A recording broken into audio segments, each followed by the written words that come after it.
Hi. It's evening for us. Good evening. Good. It may not be evening for you. It's probably bright and early in the morning. You're doing your morning constitutional, and I'm Matt. I'm Avery, and we're two brothers talking. Yep. About today, Your turn. Let's go. teaching your children to work. A subject that is near and dear to our hearts. It is. So- and we have children. If you don't, We have children. you can watch this and Maybe you'll learn something about your future children, what you want to do, or what you don't maybe want that to you do. don't want to have children. It might be. So I thought of this topic because we both, if you've been watching us, you know we grew up on a farm. I don't know that we were the best workers growing up. Because we were kids. We were children.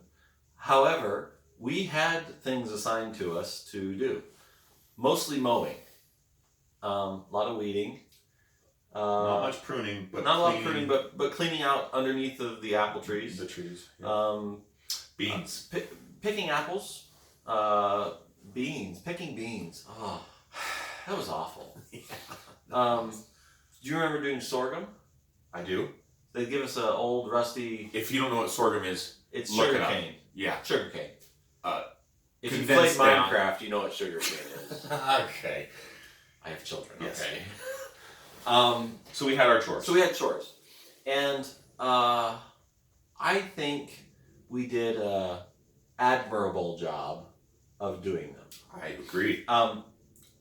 Maybe one of us worked a little harder than the other. We have a picture of me up in a tree with him pushing the push mower underneath the tree. Mm-hmm. So, I don't know. I was the supervisor. Had to make sure he was doing it right. You know, the younger generation, they never learned how to work. Nope. But I thought about this and I thought, okay, I don't live on a farm now. How do I teach my children the value of work? Because that has been There's something. immense value to There's been something in my life that has been worth it's been worth everything. I mean, there's nothing that has been. There's almost nothing that has been more valuable to me than knowing how to work. And it's important to me that my son, for sure, and my daughter as well, know how to work, first of all. And when I say that, I think you need to understand what I'm saying. So maybe we'll talk about that. But know how to work and know what their work is worth. So when I say know how to work, what I mean is you don't do something until it's hard and then quit. Because that doesn't work. I feel like and we are technically, I guess, both of us in the millennial generation. I don't feel like I fit into that generation very well. No. At least society's description of that generation. And so I feel like I'm not afraid to do hard work. I've done hard jobs in my life. I don't really work real hard now. That's true. I'm a pilot. I when I do work hard, I guess I do, but I don't work as hard now as I used to. Matt works super hard all the time. I do. It's kind of like it used to be. I'm up way up high, looking down. Let's and keep he's- moving. And he's down working hard. Keep moving. But anyway, so your opinions on teaching your children how to work? Okay. My children are 6. 6. That's not too early, by the way. Yes. No, absolutely not. They are twins, boy and a girl. So I've got both kinds at the same time. Both flavors. Both flavors. I have a boy and a girl as well. My 7-11. My wife and I are both very hard workers in our fields and in life. We grew up very similarly with things that we had to do. So we are not afraid of it, and we are accustomed to it. And it has a sense of satisfaction, for sure. to work hard and accomplish something and get it done, knowing that you're going to have to do it again next week, maybe tomorrow, in even a couple hours. And so we've wanted to instill that into our children and into the younger generation. The way that you do that, I believe there are a couple key things that you need to have. First, there needs to be an accord between the couple. We're gonna just say we are not together. We're not together. We're gonna say that he is my wife and I am me. We have to be on the same page. You and your spouse, partner, whatever, have to be on the same page from the beginning, without the children knowing it, or you talking about it in front of them, because they're sponges. They suck up everything. So you have to be on the same page. And whatever happens, when something comes up, Mommy, can I go do this? No. Daddy, can I go do this? You had better say no, or say, what did your mother say? Or whatever, because even if you don't agree with it at the moment and then talk about it later with the spouse, being of one accord is vital to learning how to work hard and learning how to get something done. The second thing... They have to have a... Go. Yeah. Go ahead. The second thing is a determination, a consistency in whatever it is. You have to be consistent with it. So if you want your kids to clean out the dishwasher, as the example that we have right now. My kids do that. If you want them to clean out the dishwasher, if it's hard for them, have them start with just their silverware and then graduate them to their plates and their silverware, and then your plates and silverware if they're to the age where they can do that, and gradually do it. But do not stop. Do not give them a break. It becomes what they do to contribute to the everyday living in the household. Whatever it is. And dishes is just one thing. It could be baseboards. It could be dusting. It could be anything. Whatever it is, be consistent with it and don't stop doing it. Otherwise, they'll think, I don't have to do this all the time. I can get out of it. Children are always looking for a way. Where's the limit? Where can I push to where there's... I think everybody is. They're scattered. Everybody does it. You just learn how to deal with it better. Yeah. You learn how to deal with it better as an adult, or last longer, or do whatever. So they're always looking to say, what can I get away with? What can I do or not do? And where's the breaking point? And so if you're of one accord and you have consistency, I believe those two things really, really help with whatever it is you want them to do.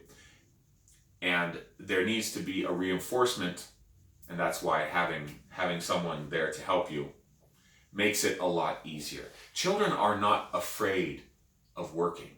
And you can make it fun. Make it a game. Make it fun for them. Make it something that they enjoy. Give them a treat afterwards. Give them something to work towards. Go out ice cream with dad or with mom or do whatever. Make it fun for them at the beginning so that they learn the value of what they can obtain. You also have to figure out what motivates them. Yeah. So I have a 7-year-old and 11-year-old boy and a girl, and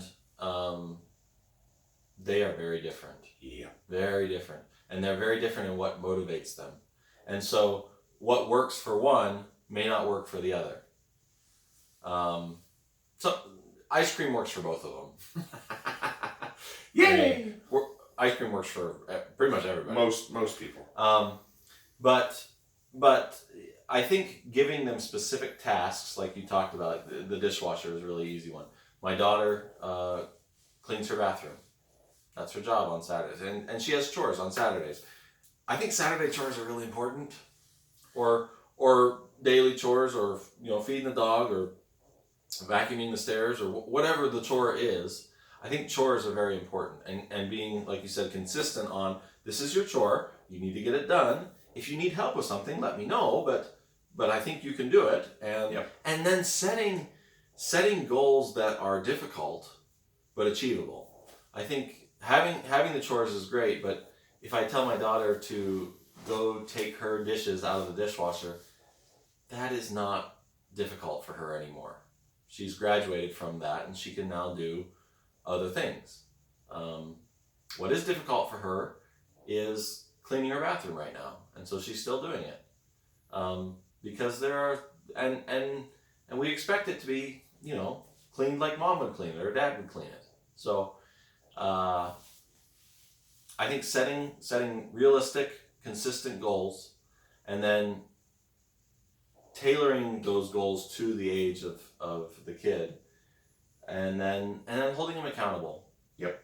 And saying, you know, I know you want to go play at Susie's house, but did you clean the toilet? Because if you didn't, yep, I can't do anything. You know, this was the rule. We said you could go play at Susie's. That's no problem. I want you to go play with Susie, but you got to get your stuff done. Yep. And if you establish that early, then when they become adults, they realize that, hey, you know, I can go buy that car after I've worked at this place for a year or two, and I've made enough money that I can do that. Instead of, well, I want that car now, so I'm just going to go get it. And put on credit and now and I'm get in a debt. huge interest rate. Sure. And you'll find, and they will find, that they get into a routine and it becomes them. It becomes who they are. Like our kids and his kids. It may be really hard in the beginning. Yeah. They both say to the friends that come over or in other people's houses, take off your shoes.